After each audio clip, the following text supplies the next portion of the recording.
কি মনে করব, কি ফতোয়া নিব যে তারা কি আসলে মুসলমান না কাফের না কোন অবস্থা আছে। কতকাল আমরা তাদেরকে কাফের পর্যন্ত বলে থাকেন। আসলে বিষয়টা কি, এটা আমাদেরও জানার বিষয় আছে। বিষয়টা হচ্ছে যে প্রথমে আমাদেরকে জানতে হবে যে আমরা যদি কারো পক্ষে বা বিপক্ষে কোনো কথা বলি, সেটা আমাদেরকে কোরআন থেকেই বলতে হবে। এটা আল্লাহ কোরআন শরীফে পরিষ্কার বলেছেন, ওমান লাম ইয়াহকুম বিমা আনজাল্লাহু ফাউলাইকা হুমুল কাফিরুন। এটা সূরা মায়েদার 44 নম্বর আয়াত। এরপরে আল্লাহ বলছেন ওমান লাম ইয়াহকুম বিমা আনজাল্লাহু ফাউলাইকা হুমুজ জালিমুন, এটা 45 নম্বর আয়াত। এবার 47 নম্বর আয়াতে আল্লাহ বলছেন ওমান লাম ইয়াহকুম বিমা আনজাল্লাহু ফাউলাইকা হুমুল ফাসিকুন। বরাবর 44, 45, 47। তাহলে কাউকে কিছু বলতে হলে কোরআন থেকে বলতে হবে। আপনি কাউকে ফতোয়া দেবেন, কারো পক্ষে বিপক্ষে কিছু বলবেন, আপনি রায় দিবেন, এটা আপনাকে কোরআন থেকেই দিতে হবে। আর যদি আপনি কোরআন থেকে না পান, তা আপনি বলবেন যে এটা সম্বন্ধে আমার জানা, আমি বুঝি না, আমি পারি না, না বললে আপনার কোনো আপত্তি নেই, কিন্তু বললে আপনাকে কোরআন থেকে বলতে হবে। এখন কোরআনে আমরা যে বিষয়গুলি পাচ্ছি যে একটা মানুষ যতক্ষণ পর্যন্ত লা ইলাহা ইল্লাল্লাহ এই বাক্যটাকে অস্বীকার না করে ততক্ষণ পর্যন্ত তাকে কাফের বলতে আল্লাহ রাসূল নিষেধ করেছেন। মান কালা লা ইলাহা ইল্লাল্লাহ লা তুকাফিরহু বিযামবিন, কোনো পাপের কারণে তুমি ওই ব্যক্তিকে কাফের বলো না যে লা ইলাহা ইল্লাল্লাহ বলে। আল্লাহ রাসূলের বিখ্যাত হাদিস, এবং এটা সবাই আপনারা জানেন যে আল্লাহ রাসূল বলেছেন। সাহাবীরা আপত্তি করেছে, ইয়া রাসূলুল্লাহ ওয়াইন জানা ওয়াইন সারাকা, যদি জিনা করে চুরি করে তাও আমরা বলবো না? তা রাসূল বললেন না, তাও তোমরা তাকে কাফের বলবে না। কিন্তু সাহাবীরা যেন মানতেই পারছিলেন না, আবার জিজ্ঞাসা করলেন, ইয়া রাসূলুল্লাহ ওয়াইন জানা ওয়াইন সারাকা, আল্লাহ রাসূল যে না, জেনা চুরি করলেও কাফের বলা হবে না। তৃতীয়বার জিজ্ঞাসা করছেন, আবারও আল্লাহ রাসূল একই জবাব দিয়েছেন। তাহলে বোঝা গেল যে লা ইলাহা ইল্লাল্লাহকে অস্বীকার না করা পর্যন্ত কোনো মানুষের কাফের বলা যায় না। কাফের শব্দের অর্থ হলো অস্বীকারী, যে সব থেকে অস্বীকার করে। তো এখন ইরানিদের ব্যাপারে যেটা ভালো মন্দ আমি ইনশাল্লাহ কোরআন থেকে যতটুকু বলা সম্ভব আমি বলবো যে এই দল এখানে হযরত ওমর ফারুক রাদিয়াল্লাহু তাআলা আনহুর জামানায় মুসলমানরা পারস্য জয় করেছে। এর আগে তারা অগ্নিপূজক ছিল, এরপরে তারা ইসলাম গ্রহণ করেছে। তো এখানে তারা শিয়া হলো কেন? এটা হলো শিয়া মানে শিয়া শব্দের অর্থ হলো দল। শিয়ানে আলী, কথাটা হলো শিয়ানে আলী অর্থাৎ আলীর দল, কিন্তু এই আলী বাদ দিয়ে এখন খালি শিয়া বলেই আমরা কথাটা চালাই দিচ্ছি। এখন শিয়া মানে দল, তা শিয়ানে আলী মানে আলীর দল, কিন্তু আমরা কিন্তু সবাই আলীর দলের লোক। আমরা এখানে যারা আছি, আমার মনে হয় একটা লোক আপনারা নাই যে আপনারা হযরত আলী এবং মুআবিয়ার যুদ্ধে আপনারা মুআবিয়া কে ইয়াজিদকে সমর্থন করেন, একটা লোক আছেন এর মধ্যে? নাই। তাহলে আমরা কিন্তু শিয়া, আলীর দল, কিন্তু আমরা এখানে সীমা লঙ্ঘন করছি না, এই জন্য আমাদেরকে শিয়া বলা হয় না, আমাদেরকে বলা হয় সুন্নি। কিন্তু আসলে কিন্তু আপনারা দেখেন এই ইরান থেকে আরম্ভ করে ইরান, তারপর আফগানিস্তান, পাকিস্তান, ভারত, এরপরে ইরাক, সিরিয়া, এই সব অঞ্চলের মানুষ কিন্তু অধিকাংশ মানুষ আলিয়াকে সমর্থন করে। পৃথিবীতে যত মুসলমান আছে তার 85% হল সুন্নি, 15% শিয়া। এখন যার যে কর্মের সে ফল আল্লাহর কাছে পাবে।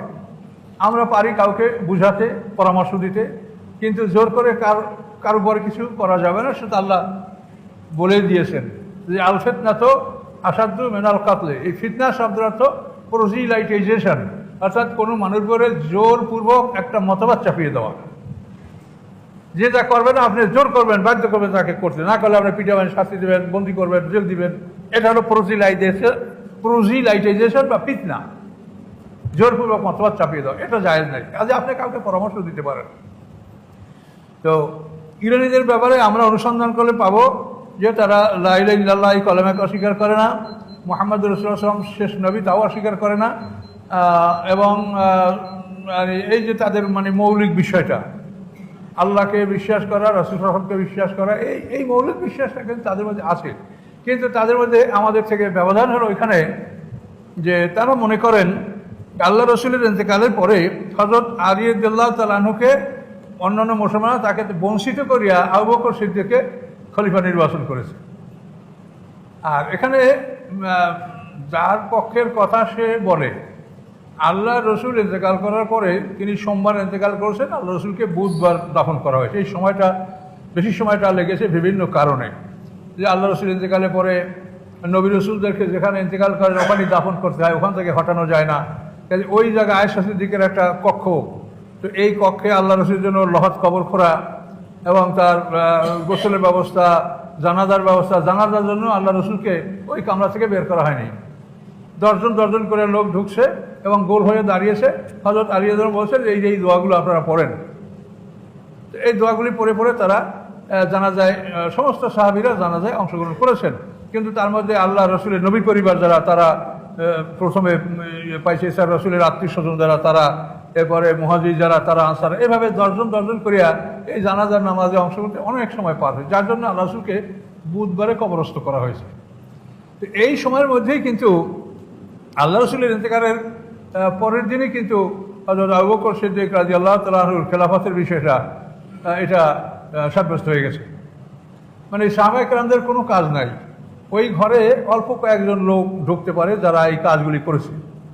এই কাজগুলি যারা করেছে তাদের নাম আছে, তারা হলো হযরত আলী রাদিয়াল্লাহু তাআলা আনহু, ফজল ইবনে আব্বাস রাদিয়াল্লাহু তাআলা আনহু, কসম বিন আব্বাস রাদিয়াল্লাহু তাআলা আনহু। এই ফজল ইবনে আব্বাস, কসম বিন আব্বাস, হযরত আলী, এরা কিন্তু আপসে চাচাতো ভাই।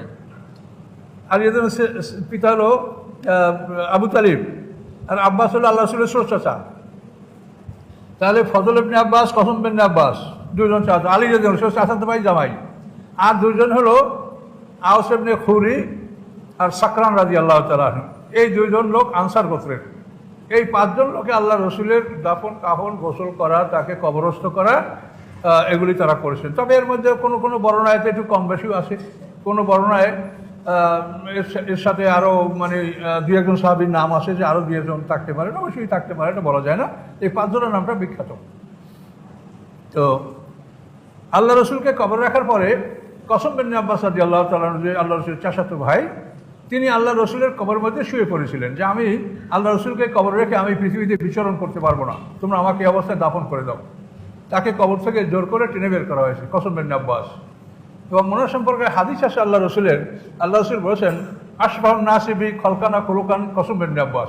আল্লাহ রসুল বলেছেন যে মানুষটার সাথে আমার সাথে সবচাইতে বেশি মিল হয় আখলাক চরিত্রে এবং দেখা দৃষ্টিতে, সে লোকটা হলো কসম বিন আব্বাস। খালকান খুলকান, সৃষ্টিগতভাবে, চরিত্রগতভাবে আমার সাথে সবচাইতে যে মানুষটার মিল হয় সে হচ্ছে কসম বিন আব্বাস, আল্লাহ রসুলের চাচাতো ভাই। তো পরবর্তীতে এই কসম বিন আব্বাস রাশিয়ার সমরকন্দে তিনি ইন্তেকাল করেন। দিন প্রচারের জন্য তিনি শুধু রাশিয়ায় সমরকন্দে চলে গেছেন এবং এই রাশিয়ার সমরকন্দে কসম বিন আব্বাসের কবর আছে এবং সেখানে মুসলমানদের খুব বিশাল বড় কবরস্থান আছে, অনেক রাজা বাদশার কবর সেখানে আছে, তৈমুর রঙের কবর ওইখানে আছে।